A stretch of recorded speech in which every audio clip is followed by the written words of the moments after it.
Singapore, February 1942. The British Empire's greatest fortress in Asia had fallen to the Japanese in what Winston Churchill called the worst disaster and largest capitulation in British history. Over 80,000 British, Australian, and Indian troops had surrendered. The myth of Western invincibility in Asia was shattered. But 3 years later, in September 1945, as the war was ending, British military intelligence learned something that would haunt them. During the occupation, the Japanese had used Singapore Harbor as a staging point for some of their most important naval operations. And in that harbor, beneath the water, hidden from view, the Japanese had constructed something extraordinary. They had built underwater storage facilities, massive concrete chambers beneath the harbor floor where they stored fuel, ammunition, and supplies. These chambers were accessed through sealed hatches that could only be opened from inside. They were invisible from the surface. They were invulnerable to aerial bombardment. They were, in theory, impossible to attack. British intelligence wanted to know how these facilities worked. They wanted to know if similar facilities existed in other Japanese-held harbors. And more importantly, they wanted to prove that British forces could infiltrate and destroy such facilities if necessary. The problem was that the war was ending. Japan was about to surrender. There was no military justification for a raid on Singapore Harbor. But there was intelligence justification, and there was pride. The British military wanted to demonstrate that they could do what everyone said was impossible: attack from beneath the harbor floor itself. The operation was designated Operation Jaywick-2, though it would later be known by another name, Operation Rimau. It would involve a team of commandos swimming through underwater tunnels, breaching sealed chambers, and destroying facilities that were supposed to be invulnerable, and it would go catastrophically wrong. The man who couldn't let go, the architect of Operation Rimau, was Lieutenant Colonel Ivan Lyon, a British Army officer who had become obsessed with unconventional warfare after the fall of Singapore. Lyon had been stationed in Singapore when the Japanese invaded. He had witnessed the surrender. He had escaped by boat, one of the last British officers to leave before the city fell. The experience had traumatized him. The loss of Singapore felt personal.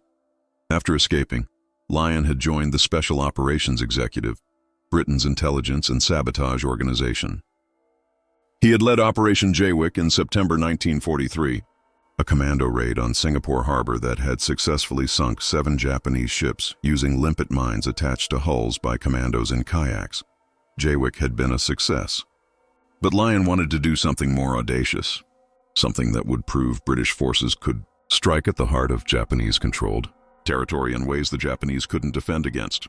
When British intelligence discovered the underwater storage facilities in Singapore Harbor, Lyon saw his opportunity.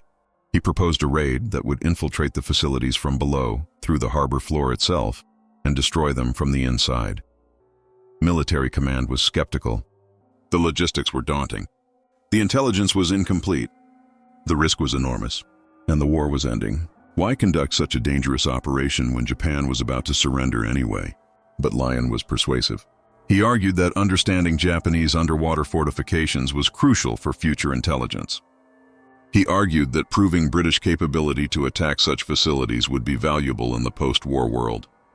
And he argued, though he never said it directly, that Britain needed to redeem itself for the humiliation of Singapore's fall. In July 1945, Operation Rimau was approved.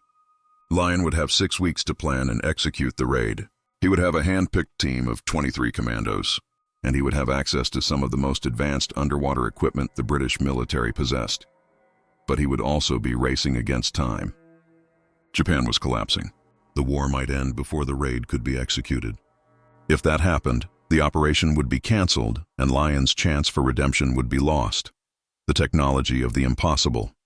The technical challenge of Operation Rimau was unprecedented. The commandos would need to navigate underwater to the location of the Japanese storage chambers, locate sealed access hatches on the harbor floor breach, those hatches without alerting Japanese guards, enter the chambers, and destroy the contents escape before Japanese forces could respond. Each step required specialized equipment that barely existed in 1945 for underwater navigation. British engineers developed a primitive form of sonar that could be carried by swimmers. The device, called the ASDIC portable unit, used sound pulses to detect underwater structures. It was crude, unreliable, and had a range of only about 50 meters, but it was the best technology available. For breathing underwater, the Commandos would use closed-circuit rebreathers called amphibian mechanical systems. These systems recycled exhaled air, removing carbon dioxide and adding oxygen. They produced no bubbles, making them invisible from the surface. But they were temperamental, prone to failure, and required extensive training to use safely. For breaching the sealed hatches, engineers developed shaped explosive charges that could cut through steel without creating large explosions that would alert nearby Japanese forces. The charges used a principle called the Monroe effect, where explosive energy is focused into a narrow jet that could penetrate armor. For communication underwater, the team would use a system of tethered cables connected to a command post on a submarine offshore. The cables would transmit simple signals: proceed, abort, emergency. It was primitive but functional. All of this equipment had to be tested, perfected, and deployed in 6 weeks. British engineers worked around the clock. They conducted tests in Scottish locks. They refined designs. They trained the commando team, but they couldn't test everything. The actual conditions in Singapore Harbor, the depth, the currents, the visibility, the structural details of the Japanese facilities could only be estimated from intelligence reports. The commandos would be improvising in real time. The training: 23 commandos selected for Operation Understrike trained at a secret facility in Scotland. From late July through August 1945, the training was brutal. They practiced swimming in near-zero visibility. They practiced using the rebreathers until the equipment felt like natural extensions of their bodies. They practiced underwater navigation using the primitive sonar devices. They practiced breaching simulated hatches, but most importantly, they practiced staying calm in conditions of extreme claustrophobia and sensory deprivation. Underwater, swimming in darkness, breathing through a rebreather, unable to surface, unable to communicate except through tether signals. It was psychologically devastating. Several commandos dropped out during training, unable to handle the psychological stress.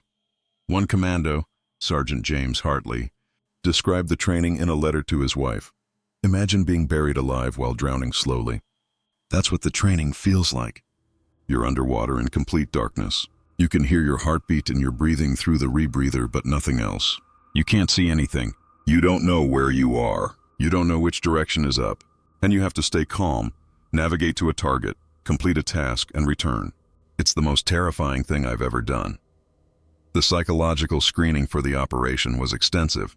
British military psychologists evaluated each commando for their ability to handle extreme stress, isolation, and sensory deprivation. The pass rate was less than 40%. Many highly skilled soldiers were rejected simply because they couldn't handle the psychological demands. By late August, the team was as ready as they would ever be. The equipment was as refined as it could be in the time available. The plan was as complete as intelligence allowed. But then something happened that changed everything. On August 15, 1945, Japan surrendered. The war was over. The decision to proceed with Japan's surrender, Operation Rimau's military justification, evaporated. There was no longer an enemy to attack. The underwater storage facilities in Singapore Harbor, while still tactically interesting, were no longer a threat. Military command ordered the operation canceled. The commandos were told to stand down. The equipment was to be stored. The intelligence gained from training would be documented for future reference, but Colonel Ivan Lyon refused to accept the cancellation. He argued that the operation should proceed as an intelligence-gathering mission. That understanding the Japanese underwater facilities was still valuable. That proving British capability was still important. What Lyon didn't say, but what his superiors understood, was that he needed this. He needed to return to Singapore. He needed to demonstrate that British forces could accomplish what had seemed impossible. He needed redemption for the fall of Singapore that he had witnessed 3 years earlier. Officially, the operation remained cancelled. But unofficially, Lyon received authorization to conduct a training exercise in Singapore Harbor. The distinction was semantic. The mission would proceed, but it would be classified as training rather than combat. If anything went wrong, the British government could deny that a military operation had been conducted. If the commandos were captured or killed, they would be officially classified as having died in a training accident. The Commandos were informed of the changed status. Several chose to withdraw. They had signed up for a combat mission against an enemy.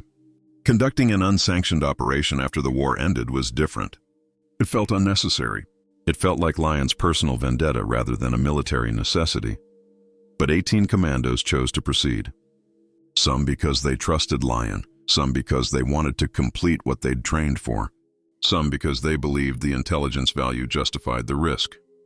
On September 8, 1945, 3 weeks after Japan's surrender, the remaining team departed for Singapore aboard a submarine designated HMS Porpoise. Officially, they were conducting post-war reconnaissance. Unofficially, they were about to attempt the most audacious underwater raid in British military history. HMS Porpoise arrived off Singapore Harbor on the night of September 15, 1945. The submarine remained submerged at periscope depth, observing the harbor through the night vision periscope. What they saw was confusing. Singapore Harbor was still technically under Japanese control, but the occupation forces were in the process of surrendering. British and Australian forces were scheduled to formally reoccupy Singapore on September 12th, but the transition was chaotic. Japanese soldiers were still in position but no longer combative. Allied forces were arriving but not yet in full control. The underwater storage facilities were still guarded by Japanese naval personnel, but their status was unclear. Were they still operational? Were they in the process of being decommissioned? Would the guards resist an intrusion? Lyon decided to proceed. The mission had come too far to turn back based on uncertainty. At 2300 hours on September 15th, the first team of 6 Commandos exited HMS Porpoise through the forward escape hatch. They were wearing their rebreathers, carrying their navigation equipment, and tethered to the submarine by communication cables. The descent to the harbor floor took 15 minutes. The depth was approximately 40 feet within the operational range of the rebreather systems, but visibility was near zero. The water was murky from decades of harbor traffic. Even with underwater lights, the Commandos could see perhaps 3 feet in front of them. Navigation relied entirely on the sonar devices. The Commandos moved in a line, the lead swimmer using the sonar to detect underwater structures, the others following the tether cable. Progress was agonizingly slow. The sonar would detect something. The team would approach.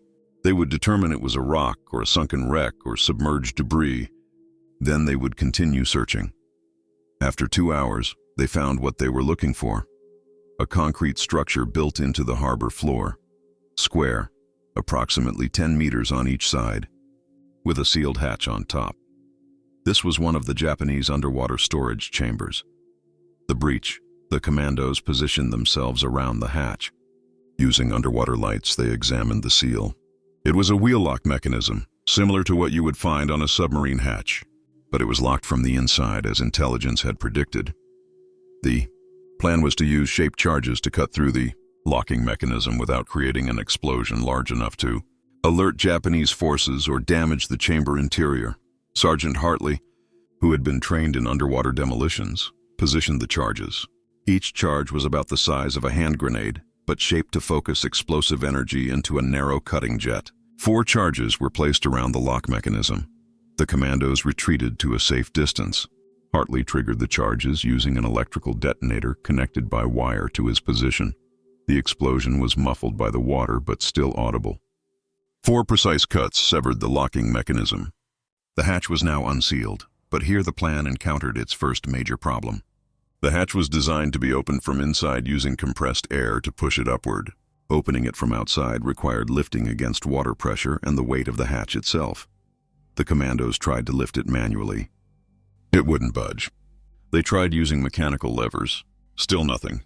The hatch weighed several hundred pounds and was sealed by water pressure. Lyon made a decision. They would use additional explosives to blow the hatch open. This violated the principle of staying covert, but there was no alternative. Additional charges were placed around the hatch edges. These were less focused, designed to create an upward force rather than a cutting jet. The second explosion was much louder. Even underwater, it sounded like a depth charge. The hatch flew upward, propelled by the explosive force, and landed several feet away on the harbor floor. The chamber was now open. But the Commandos had just announced their presence to anyone within a mile. Inside the chamber, the interior of the chamber was flooded. Intelligence had predicted the chambers would be air-filled and sealed. But this chamber had either been deliberately flooded by the Japanese during surrender or had been compromised by structural damage. Lyon signaled for the team to enter. 3 commandos descended into the chamber while the others remained outside as security. Inside, using waterproof lights, they found what appeared to be a storage facility for naval munitions. There were sealed containers that looked like torpedo warheads. There were ammunition crates. There were fuel barrels. The plan had been to document the contents, photograph everything, and then destroy the facility using timed charges. But the flooding complicated this. Cameras didn't work underwater without specialized housing that the team hadn't brought. Documentation would have to rely on memory and written notes taken after surfacing. The team spent 20 minutes examining the chamber interior. They identified the types of munitions stored. They estimated quantities. They looked for documents or technical specifications but found none. Then they placed demolition charges. Multiple charges positioned throughout the chamber, connected to a central timer that would give them 30 minutes to evacuate before detonation. At 02:45 hours, the team began their withdrawal. They exited the chamber, closed the damaged hatch as best they could, and began swimming back toward HMS Porpoise. But they had been inside too long. Their rebreather systems had been operating for over 3 hours. The carbon dioxide scrubbing compounds were exhausted. The oxygen reserves were depleted. Sergeant Hartley's rebreather failed first. He began inhaling carbon dioxide-rich air. Within seconds, he was disoriented. Within a minute, he was unconscious. The other commandos realized something was wrong when Hartley's tether went slack. 2 commandos returned to retrieve him. They found him floating, unconscious, his rebreather no longer functioning. They inflated his emergency flotation device and sent him toward the surface. But they couldn't accompany him without abandoning their own rebreathers, which would mean surfacing themselves. Lyon made another decision. The team would surface together. The mission was compromised anyway by the loud explosions. Attempting to remain covert was pointless. At 02:55 hours, all 6 commandos surfaced in Singapore Harbor, about 200 meters from HMS Porpoise's position, and that's when they discovered the Japanese were waiting for them. The ambush, the explosions had been heard by Japanese naval guards stationed at the harbor facilities. Despite Japan's surrender, these guards were still technically on duty, and an explosion in the harbor was still a security threat. 3 Japanese patrol boats had been dispatched to investigate. They arrived at the harbor location just as the British commandos were surfacing. The Japanese boats turned on searchlights. The commandos were illuminated, swimming in open water, exhausted from 3 hours of underwater operations. Lyon signaled HMS Porpoise to surface and retrieve the team. But the submarine was too far away. It would take several minutes to close the distance. The Japanese boats approached. A voice called out in English, "Identify yourselves." Lyon made a decision that would be debated for decades. He shouted back, "British military." "Training exercise. The war is over." There was a pause. Then the voice responded, "Surface your vessel. We will escort you to harbor control." This was not the response Lyon expected. He had anticipated either being allowed to leave or being fired upon. He hadn't anticipated being treated as a peacetime intrusion into controlled waters. HMS Porpoise surfaced. The Japanese patrol boats approached. The situation had become a diplomatic incident rather than a military confrontation. The commandos were taken aboard the Japanese patrol boats and transported to harbor control. HMS Porpoise followed, its captain in radio contact with British military command in Singapore explaining the situation. The timing could hardly have been worse. British forces were in the process of formally reoccupying Singapore. Relations with surrendered Japanese forces were tense but cooperative. The Japanese were following surrender protocols. The British were trying to establish control without provoking incidents. And now British commandos had conducted an unauthorized underwater raid on a Japanese facility, complete with explosions that had damaged harbor infrastructure. The commandos were held for 6 hours while British and Japanese liaison officers tried to determine what had happened and how to respond. The Japanese wanted an explanation. The British wanted the commandos released without charges. Eventually, a compromise was reached. The incident would be classified as a training accident. The British would pay for damage to the harbor facility. The commandos would be released to British custody. No formal charges would be filed against anyone. but the damage to Operation Rimau was complete. The mission had failed to achieve its objectives. The underwater chambers had been examined but not properly documented. The demolition charges had been placed, but their effectiveness was unknown, since the Commandos had been captured before detonation. Most importantly, the operation had been exposed. The Japanese now knew that British forces had developed capability to attack underwater facilities. Any intelligence advantage that capability might have provided was lost.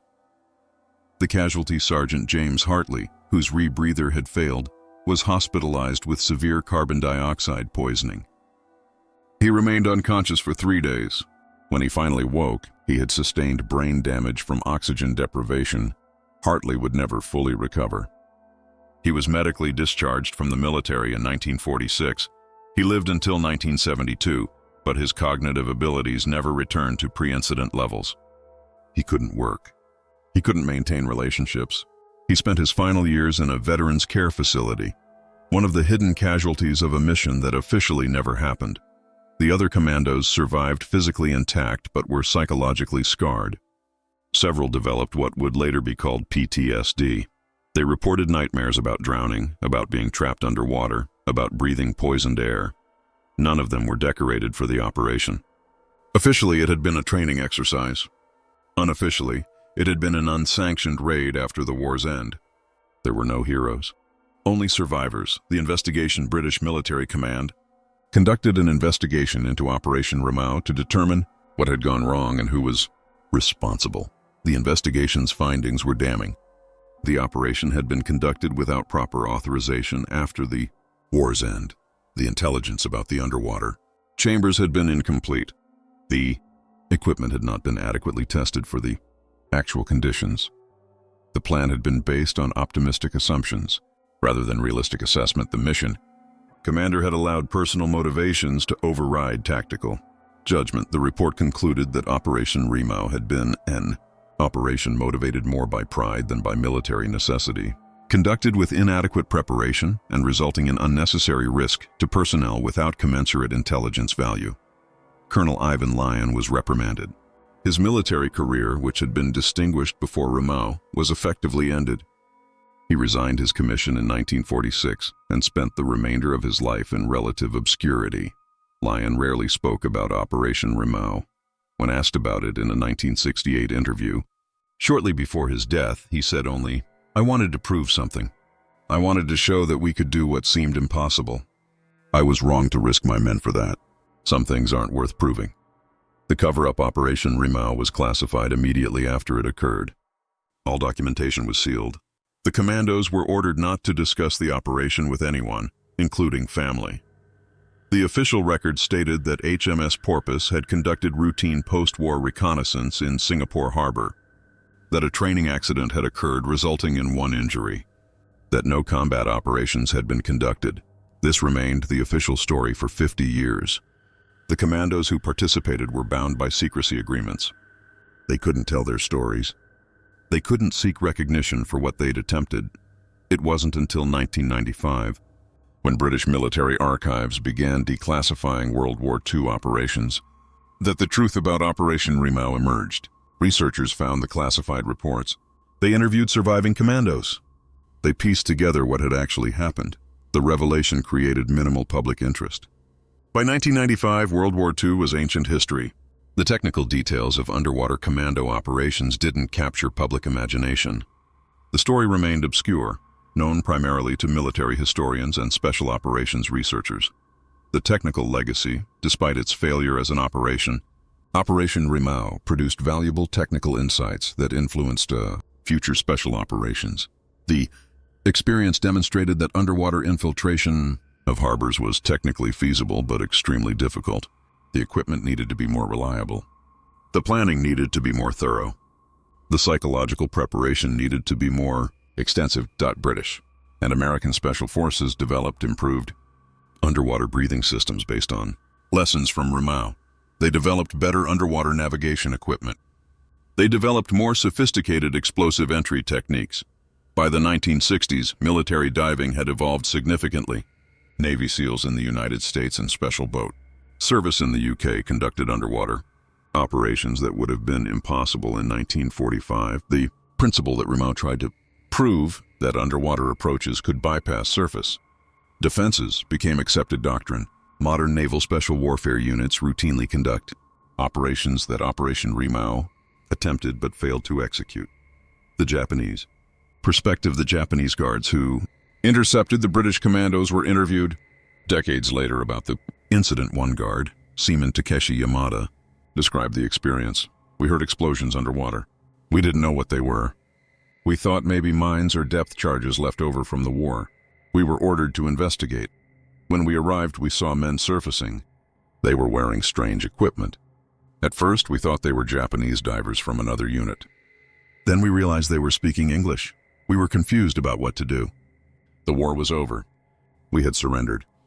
But these were enemy soldiers conducting some kind of operation in our harbor. We called for instructions.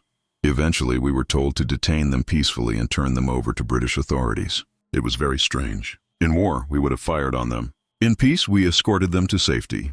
The Japanese military conducted its own investigation into how British commandos had located and breached the underwater storage chamber. They wanted to know if their security had been compromised or if British intelligence had infiltrated their facilities. What they discovered was that the British had simply guessed correctly, based on aerial reconnaissance and logical deduction. The Japanese had built the chambers in locations that made sense from an engineering perspective. British engineers, thinking like Japanese engineers, had identified the likely locations. This revelation was both reassuring and disturbing. Reassuring because it meant there was no security breach. Disturbing because it meant the facilities were predictable to a knowledgeable adversary. The moral question. Operation Rimau raises difficult questions about military operations conducted after war's end. Was the operation justified? It had intelligence value, but that value was speculative. It demonstrated British capability, but that demonstration came at significant risk with no clear benefit. Was Lyon's leadership appropriate? He was highly skilled and experienced, but he was also motivated by personal factors that may have clouded his judgment. Were the commandos treated fairly? They volunteered for a combat operation but ended up conducting an unsanctioned raid after the war's end. They risked their lives but received no recognition. One was permanently injured in an operation that officially never happened. There are no easy answers to these questions. Different people, applying different ethical frameworks, reach different conclusions. What is clear is that Operation Rimau represents the complexity of military decision-making. That operations don't always fit neatly into categories of success or failure, justified or unjustified, heroic or futile. Sometimes operations exist in moral gray areas. Sometimes the right answer isn't clear until decades later, with the benefit of hindsight that participants didn't have. Today, the underwater storage chambers in Singapore Harbor have been decommissioned and filled with concrete. They pose no threat. They serve no purpose. They are simply artifacts of a war that ended 80 years ago, but they remain as physical evidence of what Operation Rimau attempted. British commandos actually did swim through Singapore Harbor, locate sealed chambers on the harbor floor, breach those chambers, and enter facilities that were supposed to be invulnerable. They didn't complete the mission. They didn't achieve their objectives. They were captured before they could properly document or destroy what they found, but they proved it could be done. They demonstrated that attacking from beneath the harbor floor was possible, that underwater approaches could bypass surface defenses, that sealed chambers could be breached. That demonstration had value, even if the specific operation failed. It influenced the development of naval special warfare. It contributed to techniques that are still used today. It proved that unconventional approaches could overcome conventional defenses. The commandos who participated in Operation Rimau deserved better than they received. They deserved recognition for attempting something extraordinary. They deserved acknowledgement for the risks they took. They deserved to have their story told. For 50 years, that story remained classified. The commandos were bound to silence. Their achievement, such as it was, remained unacknowledged. Now, decades later, the story can finally be told, not as a tale of heroic success, but as a tale of human beings attempting something at the edge of possibility, of soldiers pushing beyond their limits, of an operation that failed but proved something valuable in that failure. British commandos attacked from beneath the harbor floor. They swam through darkness. They breached sealed chambers. They entered facilities that were supposed to be invulnerable, and though they didn't succeed in their mission, they proved something important. In war, nothing is truly invulnerable. No defense is perfect. No position is unassailable. Sometimes all it takes is a few determined individuals, some specialized equipment, and the willingness to attempt what everyone says is impossible. Operation Remau attempted the impossible. And in attempting it, even though the specific mission failed, they proved that the impossible was possible. That is their legacy. Not success, but the demonstration that courage, skill, and determination can overcome obstacles that seem insurmountable. They attacked from beneath the harbor floor. And the harbor floor, supposedly invulnerable, was breached. That is what history should remember.